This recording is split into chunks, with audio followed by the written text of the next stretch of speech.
welcome to our pantry. Today we're going to give you a quick tour of what we store here, as well as the items that we buy in bulk. Our house was built in the 1950s, with additions added in the 1980s and early 2000s. This whole room is going to be remodeled this winter, so we're going to give you a quick tour, but just keep in mind that it is a little thrown together right now, and the floor will be redone as well. Right now it's subfloor that we have painted. So just keep that in mind. As we go through our pantry, keep in mind also that we have a teenager in the house that is learning to cook. She is homeschooled. Her name is Abigail. She's homeschooled and she has to eat 3 meals a day here, and we highly encourage her to cook for herself. So we do have some convenience foods to kind of help her learn how to cook that you will see as we're going through. We've been canning here since 2017. So as we go through the canned goods, I'll let you know when we can them. Okay, so we're gonna start on the bottom shelf. So we come down here. I pulled these off of the stack, but these are just green beans that we have canned this year. On this side, we have enchilada sauce that we made from vegetables from our garden, just tomatoes, peppers, roasted, blended, and you add some spices. We have spiced peaches here for both of these. Corn that we've canned this year. Peach lemonade. So when we can our spiced peaches or any peaches, we soak them in lemon juice, which gives you a nice peachy lemon concentrate that we can for lemonade. And then we'll come up to this next shelf here. We have more green beans. We have, move this out of the way. We have chicken pot pie filling that you would just thicken up. You bring it to a boil, add a slurry of cornstarch and water, and it'll thicken up. We have pork butt in here, hair juice,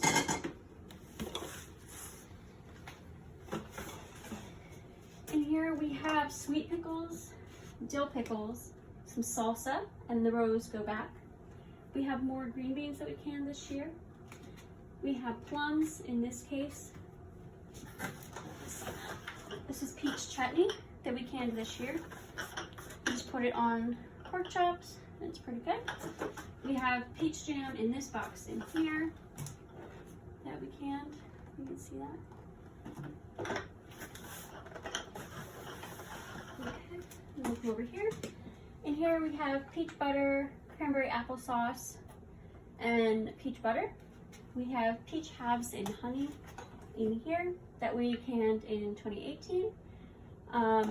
We probably won't do them in honey again. We didn't really enjoy it, but we still have them and can still use them in cobblers and those kinds of things.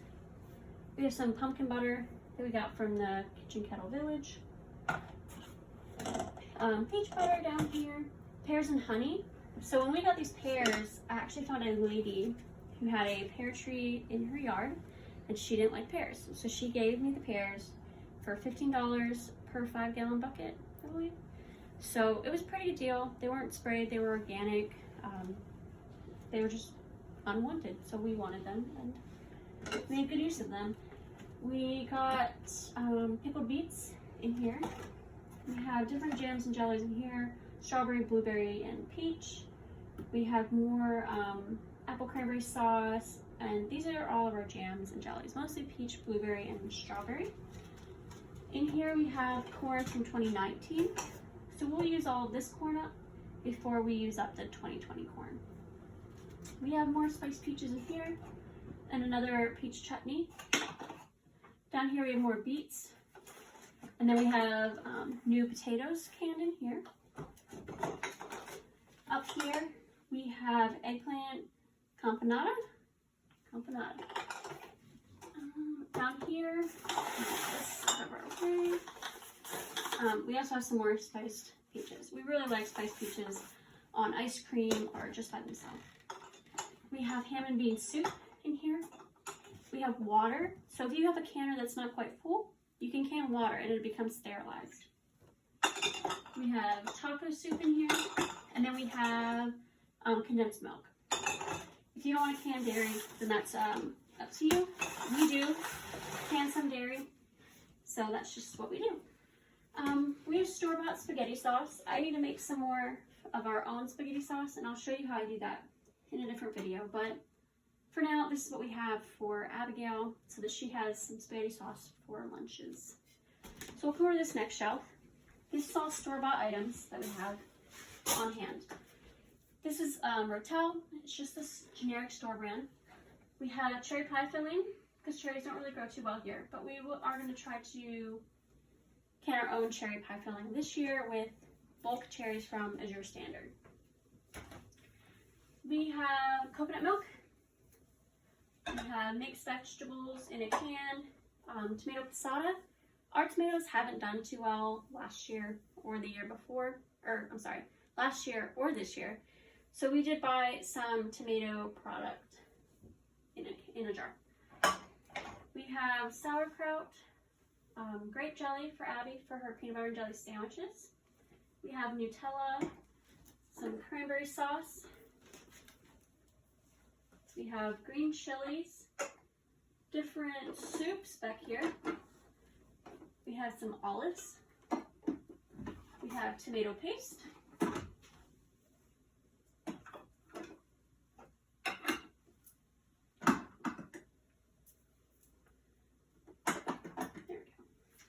More soups, and they just go back.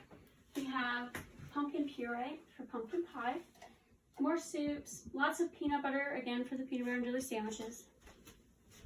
Sometimes you just need a nice simple lunch.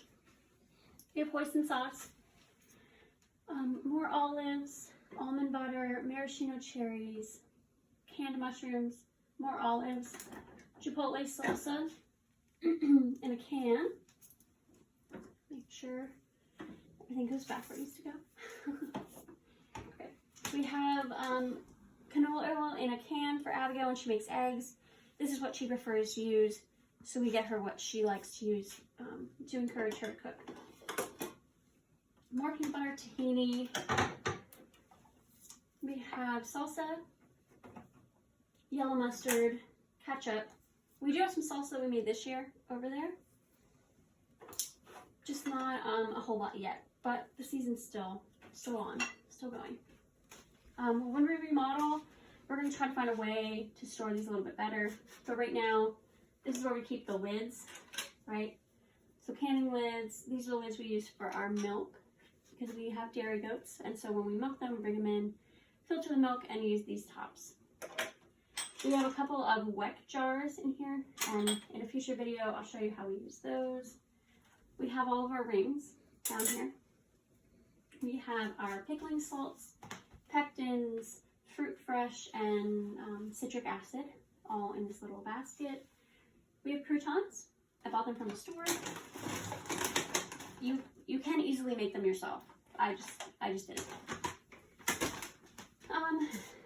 We have canned fruit over here, so pineapple, mandarin oranges. When they go on sale, the pineapples, when they go on sale for 99 cents, we'll can our own. But until then, we just buy the already canned pineapple. We have more olives, mayonnaise. We have our electrolyte solution. This is basically Pedialyte. It's just the off-brand, just in case someone in the house gets sick. We have different barbecue sauces in here.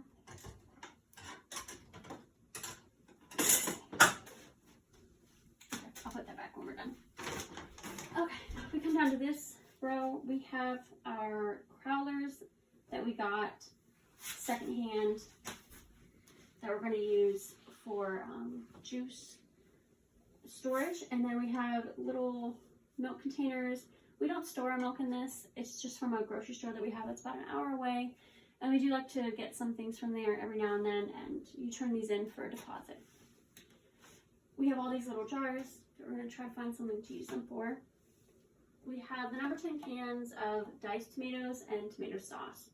So when I make homemade spaghetti sauce, because our tomatoes haven't done so well, we use that. They're about $4 per number 10 can, per can, about $4. So it's a lot more cost effective than me going to a local farmer and buying regular tomatoes and trying to get them down to a sauce, because it's just not cost effective in our area. We have iris bulbs down here, apple cider vinegar. Down there we have a large box of different baking soda. They come in these little boxes. This is for our goats. goats, they do require baking soda. Okay, if we go over here, this is where we have all of our gadgets. We're not big gadget people, but these are mostly large things that we don't store in the kitchen, like our canners, pressure cookers, blenders, and things like that. We have medications up here and entertainment things over here. This is our